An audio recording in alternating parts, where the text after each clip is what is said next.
Hello student, आज हम लोग पढ़ेंगे सारणिक के गुणधर्म। क्या? सारणिक के गुणधर्म। सारणिक के गुणधर्म, और ये बहुत इम्पोर्टेंट है, नहीं तो एक्सरसाइज के क्वेश्चन एक भी सॉल्व नहीं होंगे। तो 8-9 प्रॉपर्टी है जिसको हमें सॉल्व करना पड़ेगा। Properties of determinant. क्या? डिटर्मिनेंट।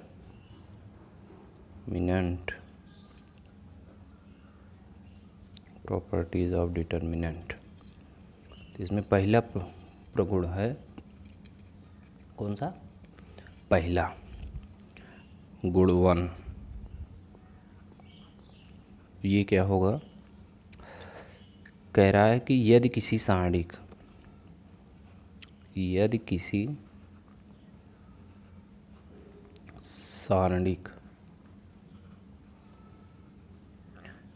सारणिक की किसी पंक्ति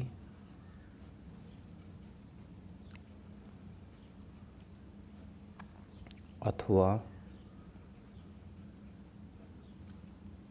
स्तंभ का प्रत्येक अवयव शून्य हो। क्या? प्रत्येक अवयव शून्य हो तो सारणिक का मान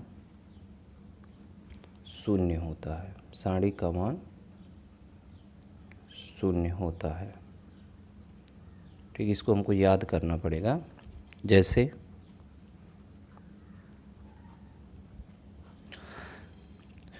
सपोज कर ले रहे हैं, कोई मैट्रिक्स है A1, डिटरमिनेंट है A2 A3 0 0 0 C1 C2 C3। अब देखो ये रो का 0 है ना, तो ये हो जाएगा क्या? 0। इसकी वैल्यू कितनी आएगी? 0। और चाहे हम लोग एक्सप्लेन करके देख लेते हैं, ये लिखेंगे इसका इसमें मल्टीप्लाई, इसका इसके मल्टीप्लाई 0, ये लिखेंगे इसका इसमें मल्टीप्लाई, इसका इसमें मल्टीप्लाई 0, ये लिखेंगे इसका इसमें 0। तो एक्सप्लेन करने की ज़रूरत हमको नहीं पड़ेगी, इस प्रॉपर्टी अगर याद रहेगी तो। ठीक बेटा, देख लेंगे अगर कोई रो या कोई भी कॉलम अगर 0 हो तो उस डिटर्मिनेंट का वैल्यू क्या हो जाएगी? 0 हो जाएगी। ठीक, अब इसके बाद देखते हैं आगे। प्रॉपर्टी नंबर 2, गुण 2। गुण 2 में क्या कह रहा है?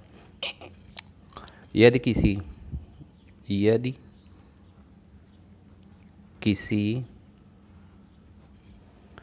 किसी सारणिक की सभी पंक्तियों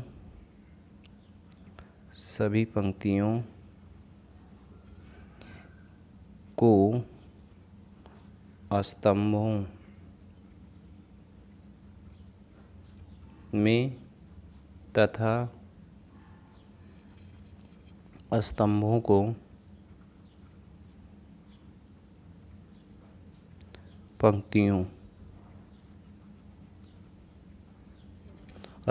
पंक्तियों में परिवर्तित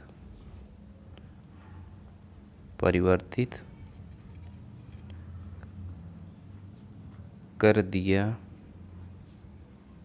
जाए तो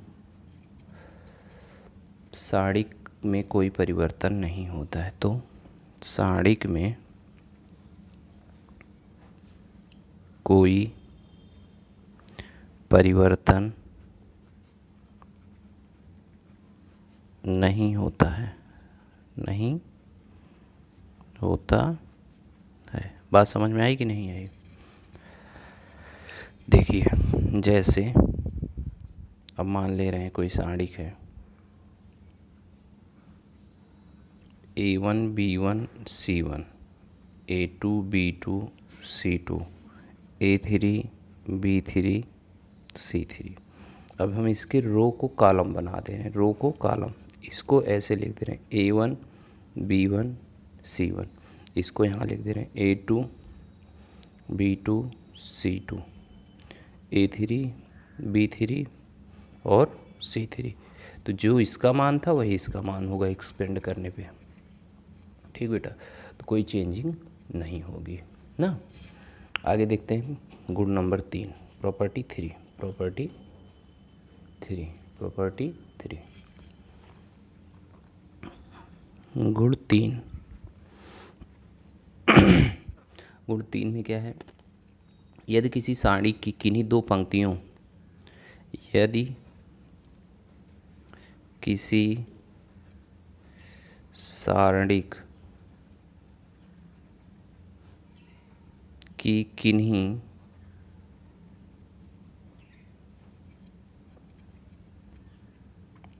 दो पंक्तियों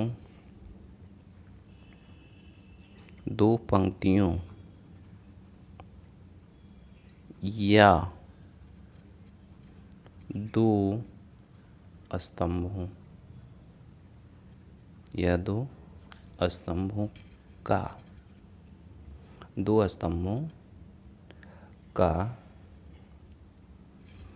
दो स्तंभों को परस्पर बदल दिया जाए,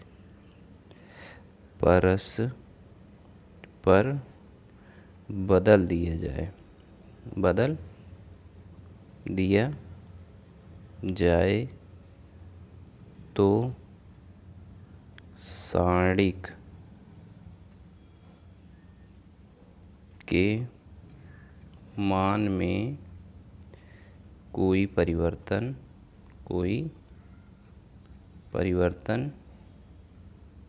नहीं होता है। सारणी के मान में कोई परिवर्तन नहीं होता है, परंतु चिन्ह बदल जाता है। चिन्ह बदल जाता है।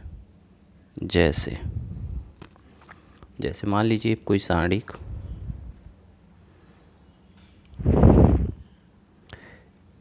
A1 B1 C1, A2 B2 C2, A3 B3 और C3। अब हम देखिए इसका ये C1 है, ये C2, C1 को C2 की जगह रिप्लेस करेंगे। यहाँ करेंगे B1 B2 B3, A1 A2 A3, C1 C2 C3। देख रहे हैं ना। तो यहाँ क्या हुआ, हमने क्या किया, C1 को C2 में चेंज कर दिया। तो कुछ चेंज क्या हुआ, वैल्यू वही है कि सिर्फ चिन्ह यहाँ बदल जाएगा। आगे साइन क्या करेंगे, माइनस का साइन लगा देंगे। ठीक है, इतना समझ में आया। अब आगे चलते हैं प्रॉपर्टी 4 पे। तो प्रॉपर्टी 4 के लिए अब हम लोग देखेंगे प्रगुण 4, गुण 4 देखते हैं। Property number 4, property 4। तो इसमें क्या करेंगे, पहले गुण लिख लेते हैं। गुण नंबर 4 या प्रगुण 4, प्रॉपर्टी 4, कुछ भी लिख सकते हैं आप लोग। यदि किसी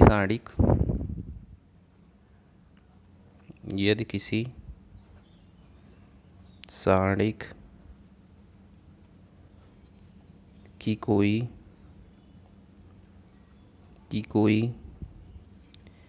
पंक्ति अथवा स्तंभ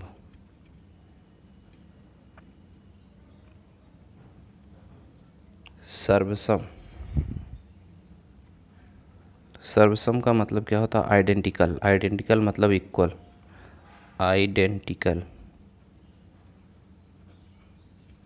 हैं तो सारणिक का मान शून्य होता है। तो सारणिक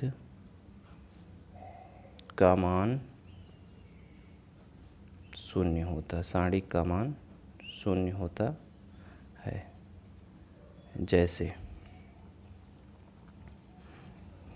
देखते हैं, मान लेते हैं कोई सारणिक है A1 A2 A3, A1 A2 A3, B1 B2 B3, ठीक, या 1 2 3 1 2 3 4 5 6, इसकी वैल्यू क्या होगी? 0 होगी। देखिए यहाँ पे A1 A1 A2 A2 A3 A3, तो दो कॉलम यहाँ इक्वल है और यहाँ देखते हैं 1 2 3 1 2 3, दो रो इक्वल है।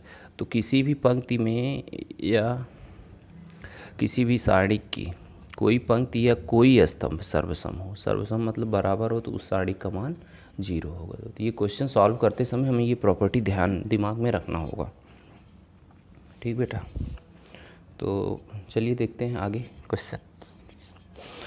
प्रॉपर्टी नंबर 5, गुण नंबर 5।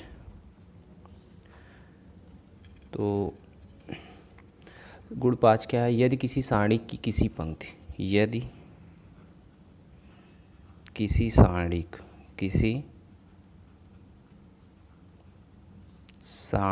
की किसी पंक्ति अथवा स्तंभ का प्रत्येक दो अवयव, दो या दो से अधिक, क्या कह रहा है? यदि किसी सारणी की किसी पंक्ति अथवा स्तंभ का प्रत्येक अवयव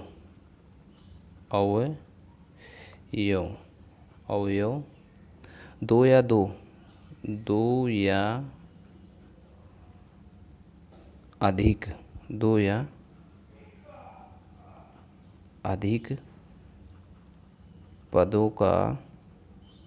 पदों का योग फल है, तो सारणी को उसी क्रम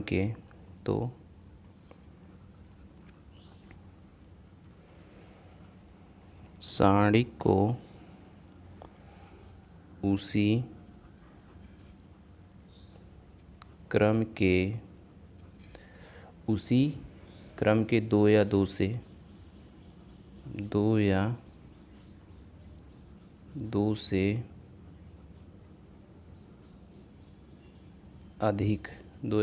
अधिक सारणिकों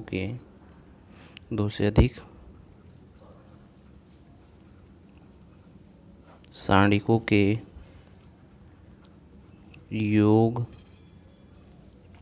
में व्यक्त किया जा सकता है,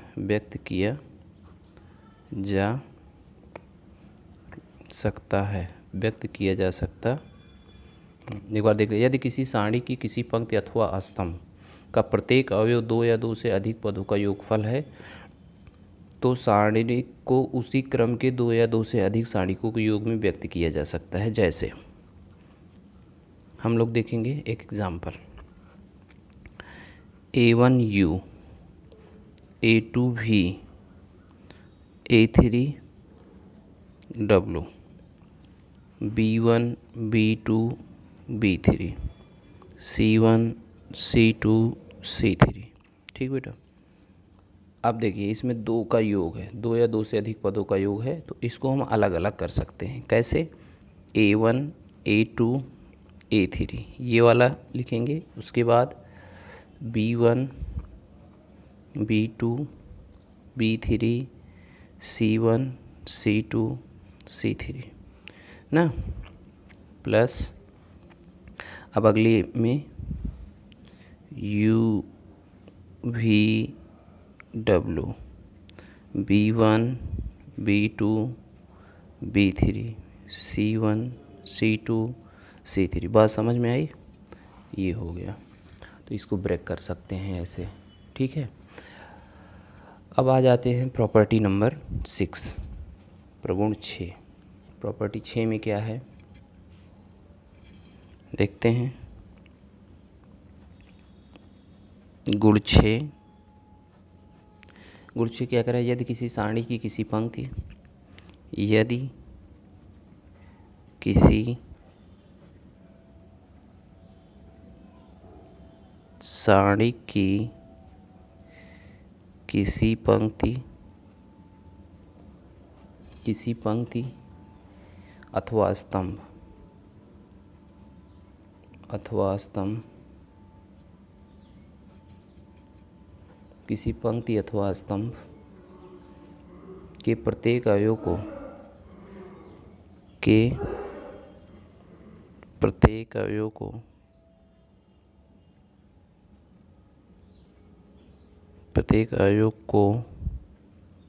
k से गुणा कर दिया जाए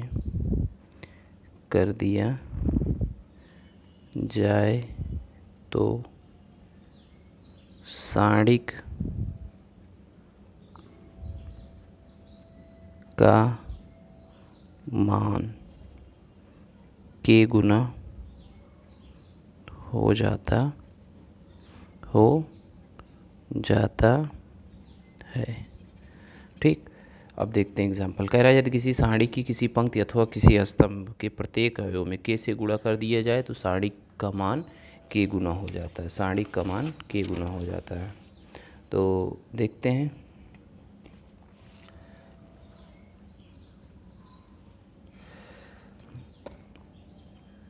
जैसे मान ले रहे हैं, जैसे कोई सारणिक है, क्या कोई सारणिक है, ले रहे हैं A1 A2 A3 B1 B2 B3 C1 C2 C3, ठीक। ये है, अगर हम इसके प्रत्येक अवयव में इस फर्स्ट रो के k से मल्टीप्लाई कर दें, k तो जो इसकी वैल्यू आएगी वो k टाइम्स आएगी। A1 B1 C1 A2 B2 C2 A3 B3 C3, ठीक है। जो वैल्यू आएगी सॉल्व करने पे वो k टाइम्स हो जाएगी। जैसे पहले 10 आती तो 10 k आ जाएगी अगर k से गुणा करेंगे। 2 से गुणा करेंगे तो पहले सॉल्व करने पे इसकी वैल्यू 10 आ रही थी, तो 2 से मल्टीप्लाई कर रहे हैं तो कितना आ जाएगी, 10 दूना 20। जितने से गुणा करेंगे सारणी का मान उतना गुना हो जाएगा, ठीक। अब प्रॉपर्टी नंबर 7, प्रगुण 7 देखते हैं। गुण 7 क्या कह रहा है, यदि किसी सारणी की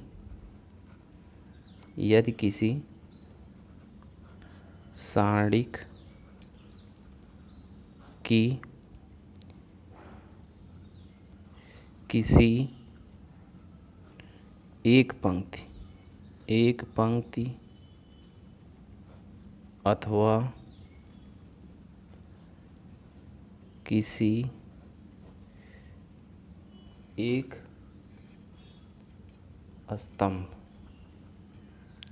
स्तंभ के सभी अवयवों को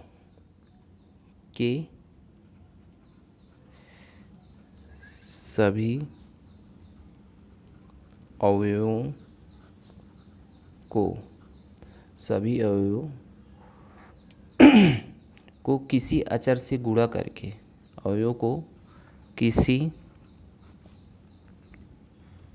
अचर से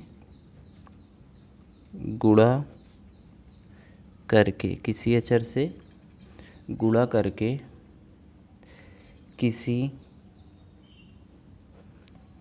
अन्य पंक्ति अथवा स्तंभ में संगत अवयव, क्या संगत अवयव, संगत अवयव में जोड़ा या घटाया जाए तो सारणिक का मान नहीं बदलता है, सारणिक का मान नहीं बदलता है या अपवर्तित रहता है, चेंज नहीं होता है। चलिए देखते हैं इसके लिए भी एक एग्जाम्पल।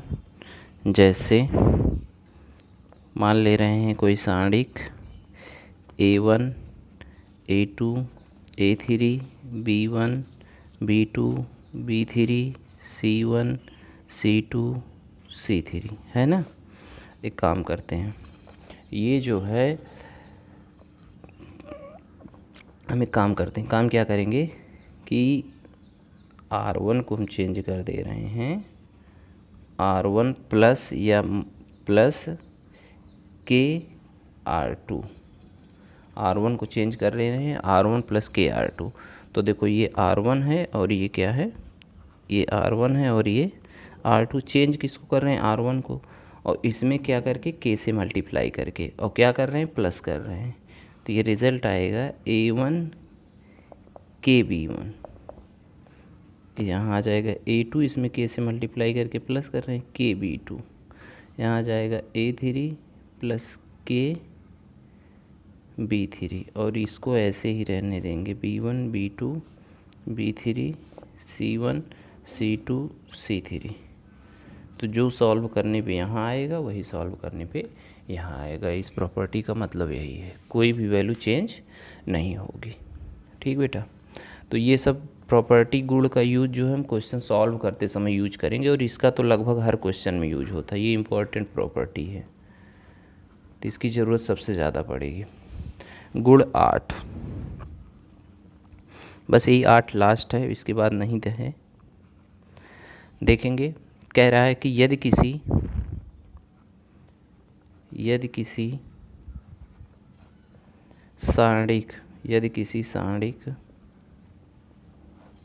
सारणिक में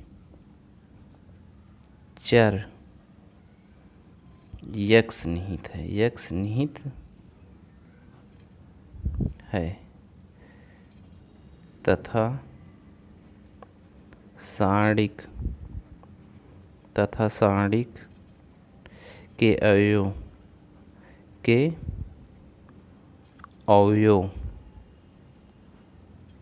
x में बहुपद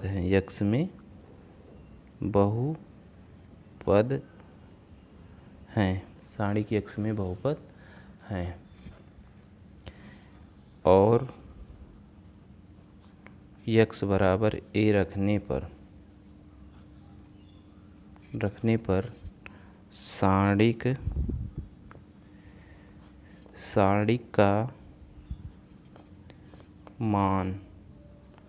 का मान शून्य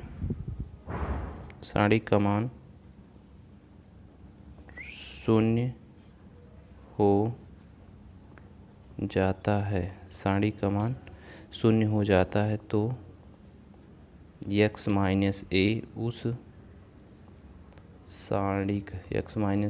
सारणिक का एक गुणनखंड होता है, x माइनस ए उस सारणिक का एक गुणनखंड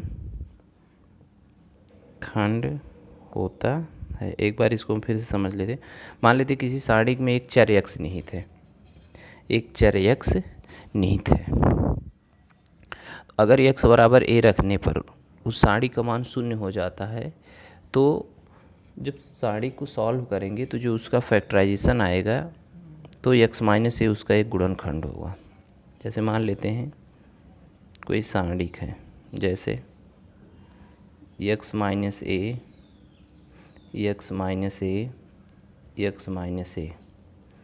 B C D E F G, देखिए अब यहाँ पे अगर हम x बराबर क्या रख दें 0 a रख दें तो x बराबर a रखेंगे a minus a 0 a minus a 0 a minus a 0।